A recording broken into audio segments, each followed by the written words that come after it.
Hi hello namaste welcome to Mamekam Telugu novels. నేను మీ Niveditha. Komali episode number 26. ఆహా, ప్లాన్ ప్రకారం కుసుమను ఇంటి నుండి బయటకు పంపించడం కుదరలేదు.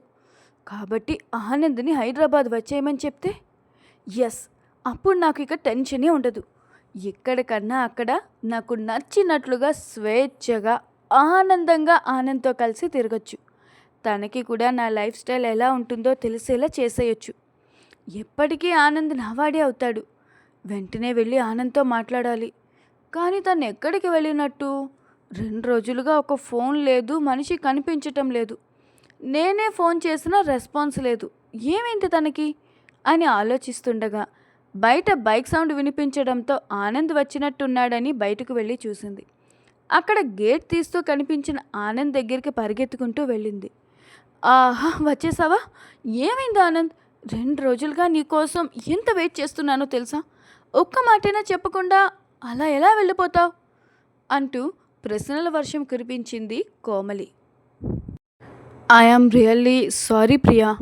అర్జెంట్ పని పడి నేను సడన్గా హైదరాబాద్ వెళ్ళాల్సి వచ్చింది. యాక్చువల్గా అయితే కాస్త ఇంపార్టెంట్ వర్క్లో ఉండటం వల్ల నేను ఫోన్ కూడా సరిగ్గా చూసుకోలేకపోయాను. సరే, ఫోన్ చూసిన తర్వాత నీకు కాల్ చేద్దామంటే నీకు ప్రాబ్లం అవుతుందోనని కాల్ చేయలేదు. అసలు ఏమైంది ఆనంద్? ఏం లేదు ప్రియా, నాన్నగారికి చిన్న హెల్త్ ఇష్యూ, హాస్పిటలైజ్ అయ్యారు. సో తను డిశ్చార్జ్ అయ్యే వరకు తన దగ్గరే ఉండి వచ్చాను. ఓహ్ అవునా, ఇప్పుడు ఎలా ఉంది అంకుల్కి అంది కోమలి.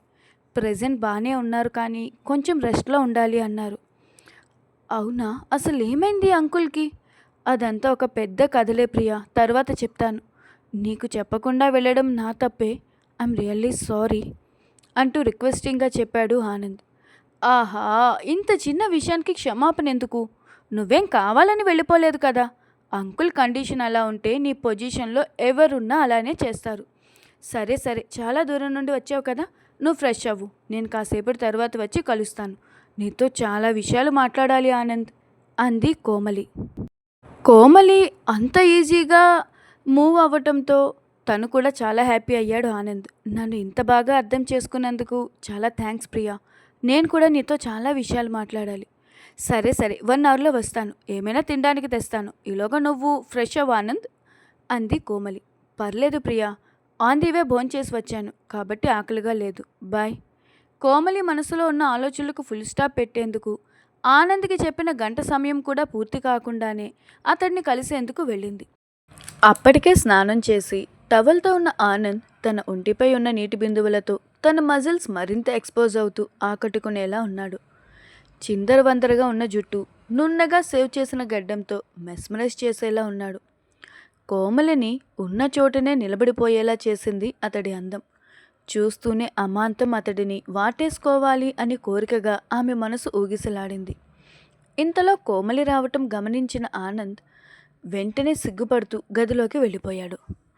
అది చూసిన కోమలి, ఏంటో ఈ అబ్బాయి అమ్మాయిల కంటే ఎక్కువగా సిగ్గుపడిపోతున్నాడు, మంచి మూడ్ పాడు చేశాడు అనుకుని చిరాకు పడుతూ సోఫాలో సెట్ అయింది.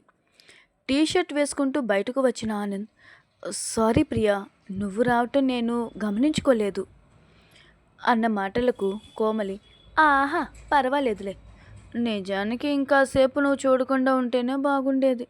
కనీసం నేనైనా కళ్ళారా చూసుకునేదాన్ని నిన్ను అంది. ఆ మాటలు సరిగా అర్థం కాని ఆనంద్, ఏమన్నావు?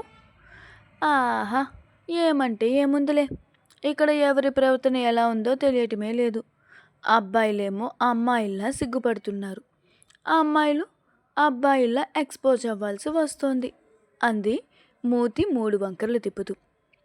ఏమన్నావు?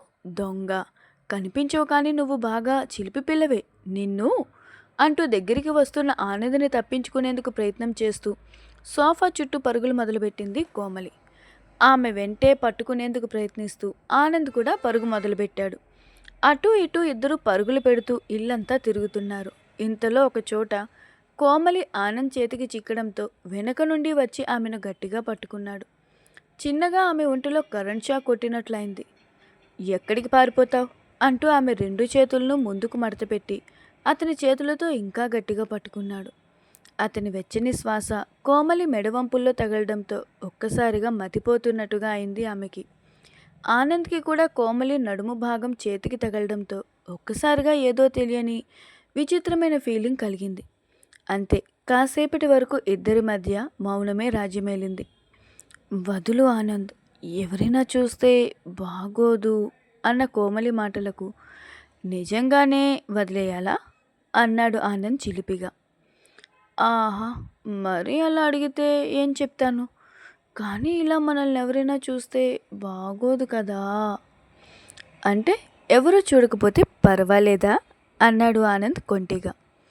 దాని అర్థం అదే కదా అంటూ తన చేతులను అతడి చేతుల మీద పెట్టి వెనక్కు అతని గుండెలపైకి వాలింది.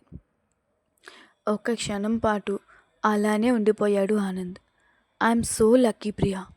నేను కోరుకున్న అమ్మాయి నాకు దొరకడమే కాకుండా నాతో ఎంత సంతోషంగా ఉంటుంది అన్న ఆనంద్ మాటలకు, ఈ సంతోషం జీవితకాలం ఉండాలి ఆనంద్.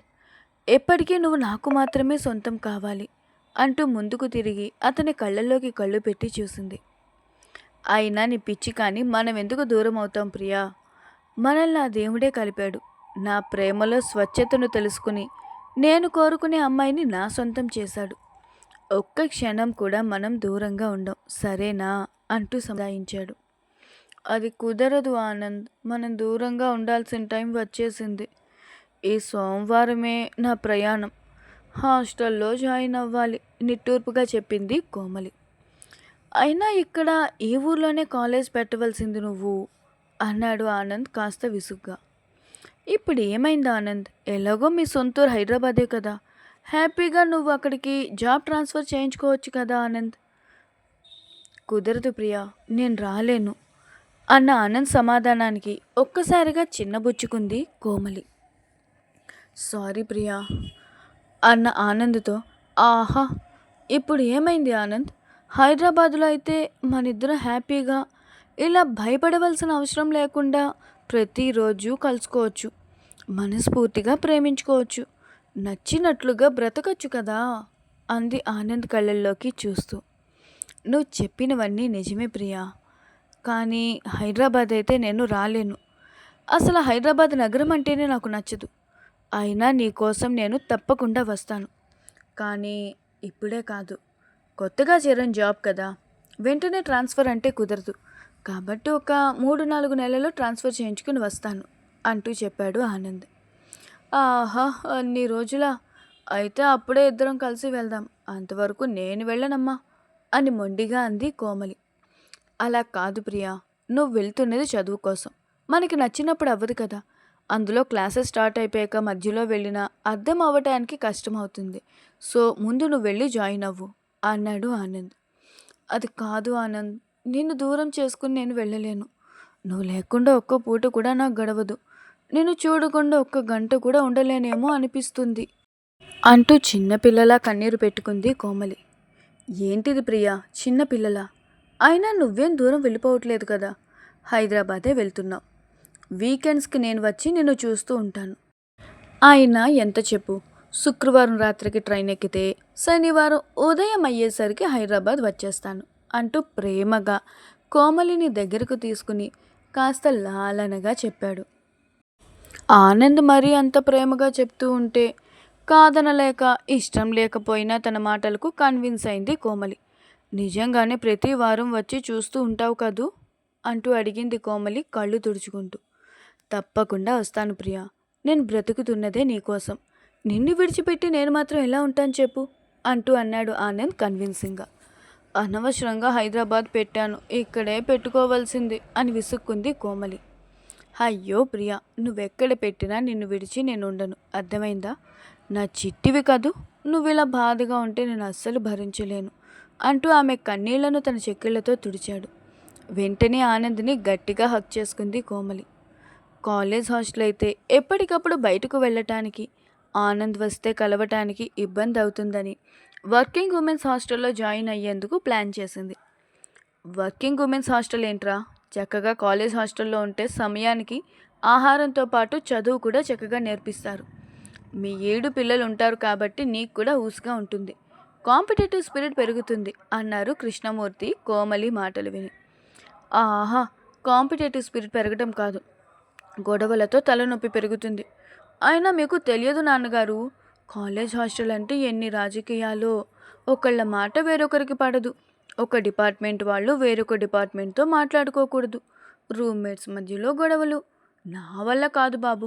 ఆల్రెడీ కొన్ని సంవత్సరాలు మీరు చెప్పినట్టుగానే స్కూల్ హాస్టల్లో ఉన్నాను కదా అంది విసుగ్గా కోమలి. సరే అయితే ఒక పని చేద్దాం.